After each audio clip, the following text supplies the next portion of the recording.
트럼프 2기 정부의 핵심 방향은 Make America Great Again, 막강한 힘을 바탕으로 보호 관세를 통해서 자국 중심주의로 갈 것입니다.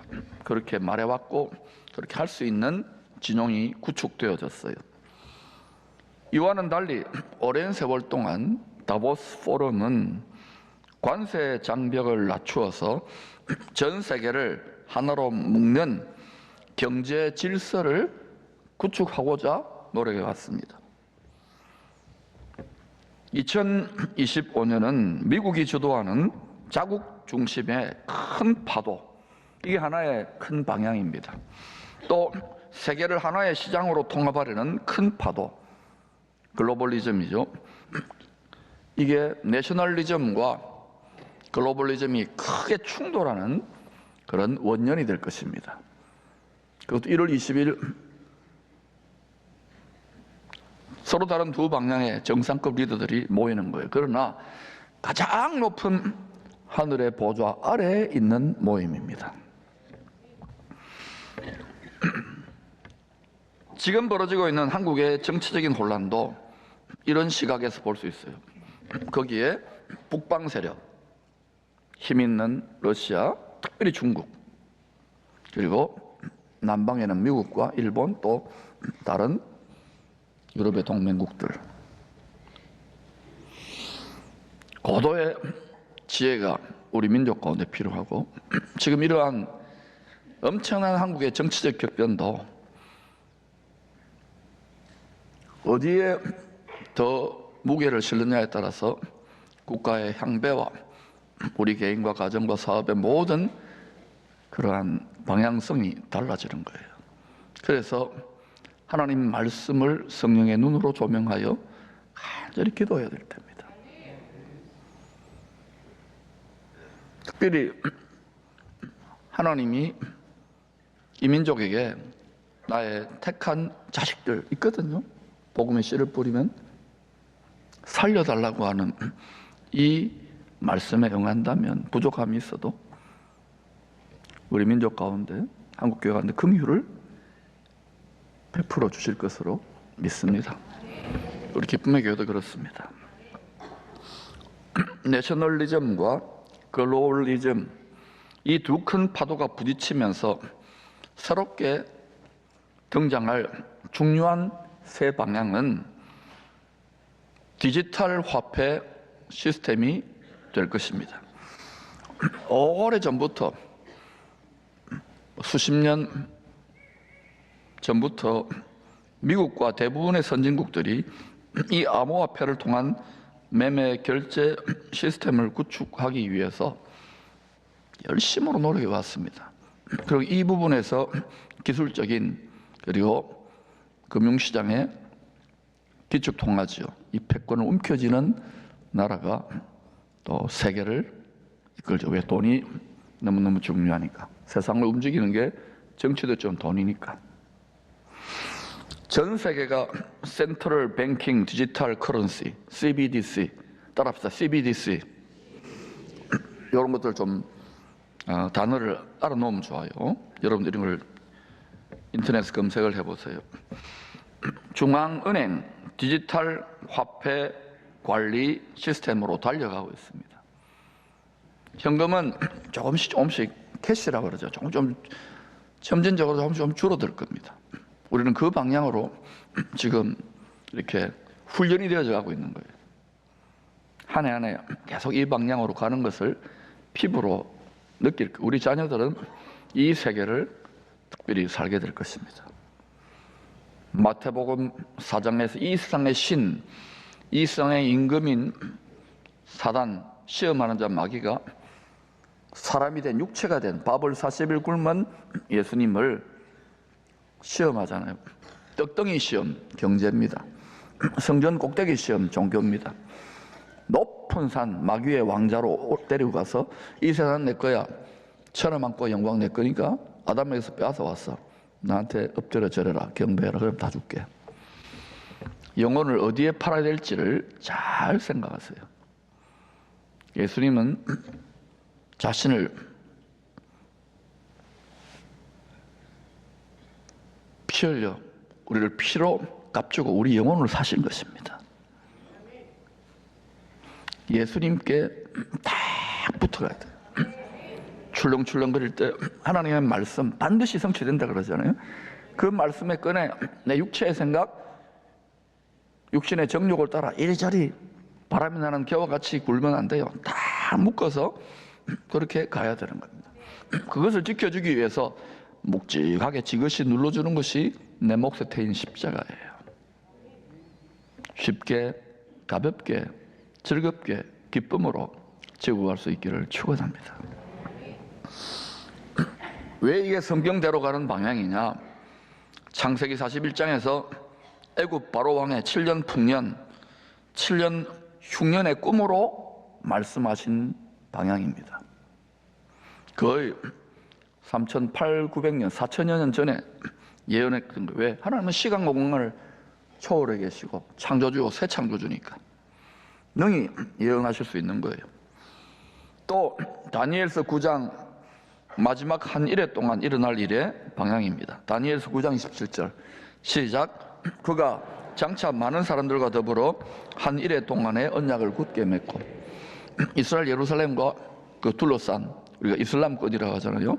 세계 화약고입니다. 지금도 전쟁이 있죠. 저기에 평화를 가지고 올 거예요. 7년 동안의 언약이라는 것은 평화 언약, 평화 조약. 이걸 따라서 지금 미국을 중심으로 유럽과 함께 아브라함 카버넌트라고 하는 오래전에 이집트의 사다트 대통령을 시작으로 지미 카터 쭉 해가 계속 이 정책이 일관되게 진행되고 이 정책을 고수하라고 계속 엄청난 부를 가진 진짜 유대인 같지는 않아요. 그 방향으로 로비를 하는 거예요. 그가 장차 많은 사람들과 더불어 한 일해 동안 7년입니다. 언약을 맺고 이때가 마지막 추수 때예요. 이때 그는 이 언약을 주도하는 이 세상의 평화를 가지고 오는 참 평화일까요? 아닙니다. 압살롬처럼 거짓 평화의 아비로 등장할 그가 아주 젊고 카리스마틱하고 역량 있는 정치가가 하나 나타나겠죠. 그리고 성경에 예언한 대로 다니엘이 예언한 대로 예루살렘의 성전이 건축될 것입니다. 네, 그것은 주 예수 그리스도를 경배하는 성전이 아니에요. 그래서 진통이 있는 거예요. 세상 임금은 어디가 세상의 중앙인지를 알기 때문에 요한계시록에 7 천사가 7 나팔을 불고 진노의 7 대접을 부를 때의 방향이기도 합니다. 누구든지 이 표를 가진 자 외에는 매매, 결제를 못하게 하나니. 우리 지난번 코로나 때 약간 비슷한 일을 경험했잖아요. 또 선교의 방향, 추수의 방향이 어디로 흐를까요? 이 세상은 밭인데 이 세상의 밭이 이방인 추수에서 이방인 선교에서 이스라엘의 남은 자를 추수하는 방향으로 점점 더 빠르게 변화되고 있습니다. 봄절기에서 가을절기로. 정말 그런가? 같이 읽어볼까요? 시작. 이 신비는 이방인의 충만한 수가 들어오기 전까지 이스라엘들은 우둔하게 된 것이라. 그리하여 온 이스라엘이 구원을 받으리라. 온 이스라엘 전부 다는 아닙니다. 스가랴서 12, 13, 14장 그 중에 3분의 1이 이전에 구원받은 이스라엘과 함께 또 이방인 알곡 영혼들과 함께 추수되어질 것입니다. 그때 우리는 지금 당장 저쪽으로는 서서히 하나님이 열어주시겠지만 우리 이웃인 0.2% 큰 나라죠. 휘어져 추수하게 되어 있습니다. 저를 통하여 여러분과 한국교회에 먼저 조금 외치고 있는 거예요. 하나님이 기회의 문을 더 크게 열어주시기를 큰 믿음으로 간절히 구할 수 있기를 축원합니다. 세상이 요동칠 때 바른 방향을 아는 것은 능력입니다. 바른 방향을 알고 있다면 참 평안을 지킬 수 있어요. 갈 바를 모르면 우왕좌왕거리고 이리로 가야 저리로 가야 되나 열심히 갔는데 여기가 아닌 게 그럼 또 저리로 가. 그걸 소경이 소경을 인도한다 그러는 거예요. 바른 방향은 참 평안을 주고 바른 방향은 능력입니다. 방향을 알면 인생을 바르게 투자할 수 있습니다. 우리 자녀들에게 전공과 직업과 진로와 가정 어떤 방향으로 정렬되어 가야 되는지를 말씀의 눈을 열어줄 필요가 있어요. 방향을 알면 열정이 생깁니다. 우리 안에 하나님의 소원, 하나님의 꿈, 하나님의 성령이 이끄는 방향으로, 말씀이 이끄는 방향으로 나아가면 소원을 두고 행하게 하시기 때문에 형통하게 되는 거예요. 어려움이 있고 도전이 있고 마귀의 방해가 있어도 그쪽으로 가야 되는 거예요. 그런데 이것을 교회에서만 해서는 안 되는 것입니다. 이제는 가정에서 통신도 발달됐잖아요. 여러분 말씀을 부모님들이 먼저 알아서 자꾸 가르쳐야 돼요. 그게 실력이 안 되면 자꾸 교회에 보내서 말씀을 배우게 돼요. 근데 이게 유튜브가 더 좋고 텔레비가 더 좋고 세상 즐거움이 더 좋기 때문에 이것을 회로를 바꾸는 것이 쉽지는 않아요. 그러나 같이 해갈 수 있기를 축복합니다. 그걸 킹덤 패밀리라고 그러는 거예요. 하나님의 말씀과 성령의 통치받는 것. 그러면 시간을 절약해요. 세월을 아껴 바른 방향으로 가게 됩니다. 그것이 경쟁력이요, 그것이 능력이고 그것이 지혜입니다. 거기에 평안이 있어요. 그런데 심히 혼란스럽고 요동칠 때 나라도 온 세상도 또 올 한해는 이제 1월 20일 이후에 엄청난 충돌이 또 예상되는데 이렇게 혼란스러운 세상에서 어떻게 하면 바른 방향을 알 수 있을까요? 높은 곳으로, 제일 높은 곳으로 올라가서 멀리 크게 봐야 되는 거예요. 크게. 이 세상에 높은, 지극히 높은 산으로 마귀의 권자, 마귀의 왕좌가 있는 그곳으로 마귀가 주님을 데리고 올라간 거기 말고, 그래봤자 이 세상이에요. 이 세상 임금이고 더 높은 곳이 어디 있습니까? 지극히 높은 산이 어디 있습니까? 하늘에 있는 시온산, 하늘에 있는 새 예루살렘 성산이에요. 하나님의 보좌가 있는. 그걸 지존무상이라 더 이상 꼭대기가 없어요. 거기에 좌정에 계시는, 조금도 흔들리지 않고 온 우주와 만물을 다 주관하시는 영광의 보좌, 거기까지 날아 올라가야 되는 거예요. 근데 우리는 육체는 땅에 있잖아요. 어떻게 올라갈 수 있을까요? 기도와 말씀으로 계속 나아가면 지혜와 계시의 성령님이 마치 독수리 두 날개 같이 말씀을 깨닫는 날개, 성령으로 충만한 날개로 높은 곳, 그걸 지성소 예배, 때를 따라 도우신 은혜의 보좌 가운데 임재한 하나님의 능력이 강물처럼 끌어다 쓸 수 있는 믿음이라 그런 거예요. 그런 예배를 올 한 해, 그리고 여러분의 육체에 남은 때 그런 예배를 드리기를 힘쓰시기를 축원합니다. 프랑스 혁명 100주년을 기념하여 만든 탑이 에펠탑입니다. 프랑스 혁명은 깊은 사상적 뿌리를 보면 긍정적인 측면도 있지만 거기에는 깊은 뿌리를 봐야 돼요.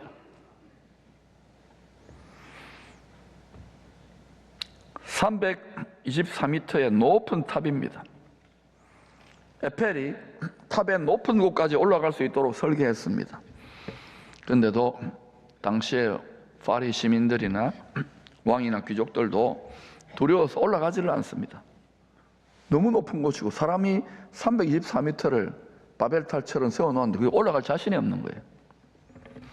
그래서 결국은 에펠이 자기가 설계하고 건축했으니까 직접 시범을 보여서 탑의 높은 곳으로 올라가서 집을 지었습니다. 한참을 살았습니다. 파리 시민들은 계속 쳐다보는 거예요. 에펠은 내다보고 멀리 크게 보는 거예요. 시선이 다르겠죠. 세상이 요동을 칠수록, 방향을 몰라 헤매는 사람들이 많을수록 가장 높은 곳에 계시는 주의 말씀의 눈으로 바라보아야 됩니다. 말씀의 눈으로 이 세상이 가는 큰 방향, 그리고 구원의 방향, 어디를 가야 공급받는지 이 방향을 알면 지혜요 능력이요 평안입니다. 마음을 지킬 수가 있는 거예요. 높은 곳으로 올라간다. 여러분 높은 산을 올라가는 생각해 보세요. 뒤통산이 아니라 높은 산을 올라간다. 많은 준비와 훈련을 하지 않습니까? 땀 흘려 힘들게 수고하잖아요. 지금은 높은 곳으로 올라가야 될 때입니다. 말씀과 성령 충만의 큰 독수리 2날개를 선물로 받아서 올 한해 이전보다 훨씬 더 높은 차원으로 날아오르기를 축원합니다. 예배를 소홀히 여기지 마세요. 내가 예배 나와주는데 바쁜데 아니에요. 참된 경배의 대결이고 누구를 구세주 메시아 그리스도로 경배하는 자의 능력 대결입니다. 결국은 영적 세계의 반영이 물리적 세계, 우리 땅의 가시적인 육체의 세계의 반영이기 때문에 영혼을, 마음을 잘 지켜야 되는 거예요. 생명의 근원, 생수의 근원, 만복의 근원, 공급의 근원, 기쁨의 근원, 지혜의 근원, 계시의 근원이 여기에 있는 거예요. 대한민국의 진통도 그래요. 이 진통을 통해서 엉뚱한 대로 흐르지 않고 간절히 보좌 앞에 나가 기도해서 예수의 십자가 스피릿이 대한민국의 중추, 중심, 심장부에 세팅되기를 기도하시기를 축원합니다. 높은 곳으로 올라가야 갈 길을 환히 보고 평안 가운데 평안에 예비한 신을 신고 좁은 길을 걸으며 밤낮 기뻐하며 전진할 수 있는 거예요. 창세기 37장 이후에 구원 드라마의 주인공은 요셉입니다. 자기 형제 이스라엘에 의해서 이방인에게 팔린 요셉은 초림 메시아의 예표입니다. 그러나 사망의 골짜기에서 하나님의 권능으로 높은 자리에 올라간 총리 요셉은 재림 메시아의 예표입니다. 구덩이에 떨어지고 노예로 팔리고 죄수가 된 초림 메시아. 그러나 죽으시고 부활하여 하늘 보좌에 계시다가 만왕의 왕으로 오시는 총리 요셉, 만왕의 왕으로 오실, 만주의 주로 오실 재림 예수를 말하는 것입니다. 요셉과 관련된 세 가지 꿈들은 메시아의 초림과 재림 때 일어날 일을 계시한 말씀입니다. 꿈으로 말씀한 거예요. 하늘의 비밀, 하나님이 이 세상을 어떻게 경영하고 심판하고 구원할 것인지를 나타내는 꿈이에요. 첫 번째 꿈, 창세기 37장이죠. 밭에서 추수하는 꿈과 해와 달과 별들의 꿈입니다. 밭은 이 세상을 말해요. 추수해요. 지금 우리는 하나님은 추수한다고요. 하나님을 닮은 거룩하게 구별된 알곡 열매들, 말씀에 순종하는 사람들을, 그 영혼을 추수하는 거예요. 또 해달 별들은 뭐냐? 창조의 넷째 날 해와 달과 별들 조명을 만들어 놓고 초림 메시아, 재림 메시아를 통하여 어떻게 세상을 추수할 것인가? 농사절기, 사람 구원 농사절기를 시간표예요, 시간표. 둘 다 초림과 재림의 구세주께 경배하는 꿈입니다. 누가? 구원받은 알곡들이 당신이 구세주가 맞네요? 이걸 경배하는 꿈이에요. 지금은 그래도 살만하니까 사람들이요 전심으로, 심지어 믿는 자들도 전심전력하여 주님을 마음을 다해 생명을 다해 엎드려 절하고 예배드리고 경배하지 않아요. 점점 물질적으로 풍성해지니까 기쁨의 안간힘을 쓰고 훈련시키고 하지만은 주중 예배나 새벽 예배나 뭐 다, 그리고 선교는 더더욱 안 해요. 복음은 해야 된다고 외치는데 아니 잘 돌아가는데 뭐. 이때와 시기를 잘 분별하시기를 축원합니다. 말씀으로 방향을 알아야 돼요. 말씀으로 시세를 알아야 돼요. 그럼 먼저 준비할 수 있는 거예요. 당장은 아니지만 10년, 20년, 30년, 40년 분명히 세상이 돌아가는 거 보면 굉장히 빠른 속도로 변화되고 있잖아요. 그래서 수년 동안 밭갈이하고 이 말씀을 먹이려고 하니까 여러분 점점 이제 진지하게 듣는 거예요. 하나의 종교적 관념이 아니라 점점 피부에 와닿을 거예요. 같이 읽어볼까요? 시작. 아버지의 아들들과 아버지의 손자들과 아버지의 양과 소와 모든 소유가 고센 땅에 머물며 나와 가깝게 하소서. 3세대뿐만 아니라 할아버지, 부모, 자녀들뿐만 아니라 손주들뿐만 아니라 소유, 재산을 말한 거예요. 양과 소와 모든 소유가 비즈니스를 말한 거예요. 고센 땅에 머물며 나와 가깝게, 주님과 가까이 해야 돼요. 여러분의 자녀를 키우는 목적, 공부와 진로와 시집장가 보내고 사업하고 인생의 건강관리하고 모든 목표가 주를 가깝게 하는 데에 정렬되시기를 축원합니다. 그러지 않으면 여러분 자꾸 뭐 이 사람 저 사람 만나고 이것저것 공모해서 만나지만 계속 공모할 거예요. 왜? 그 사람들 헤매는데. 방향을 바로 알고 주님께 더 가까이 하는 한 해가 될 수 있기를 축원합니다. 샘물, 시냇물, 우물은 다 생수의 근원이신, 만복의 근원이신, 공급의 근원이신 주님에 대한 비유입니다. 샘 곁에 심은 무성한 가지, 샘 곁에 심어졌다는 것은 요셉이 뭡니까? 주님을 가까이 했다는 거예요. 아마 당시에 만복 근원이신 예수님을, 하나님을 가장 가까이 했던 사람이 요셉입니다. 자기 형들이나 야곱보다 더 가까이 했어요. 그게 샘 곁에 심은 열매 맺는 무성한 가지 요셉처럼 우리들도 말씀을 통하여 주님을 늘 가까이 하기를 힘쓰는 그런 성도들이 되어야 됩니다. 올해 그런 원년이 되기를 축원합니다. 그리하면 풍년의 때나, 지금은 좀 그래도 여유 있잖아요. 풍년의 때나 또 앞으로 흉년의 때나 엎치락뒤치락 계속 할 겁니다. 그 나중에는 어때요? 7년의 큰 흉년, 그때는 바로에게, 그때는 짐승에게, 그때는 적그리스도에게, 그때는 느부갓네살에게 엎드려 절해야지만이 먹고 사는 시스템 때에 어떻게 하겠습니까? 그래서 여러분, 우리는 지금 고센 땅을 예비하고 주님을 더 가까이 하기 위해 서로 격려하며 용기를 주며 힘을 내야 됩니다. 사단이 근데 불화살을 쏘고 시험을 주고 우리 육의 정욕과 육신의 생각으로 막 이간질하고 막 이러지만 그래도 그걸 이기고 전진해야 되는 것입니다. 하나님 말씀에 근거하여 여러분 인생과 가정과 사업과 자녀들이 정렬될 수 있기를 축원합니다. 시편 1편 2절 3절도 같은 약속을 주고 있는 거예요. 같이 읽어볼까요? 시편 1편 2절 3절 시작. 오직 여호와 율법을 즐거워하여 그의 율법을 주야로 묵상하는도다. 그런 시냇가에 심은 나무가 철을 따라 열매를 맺으며 그 잎사귀가 마르지 아니함 같으니 그가 하는 모든 일이 다 형통하리로다.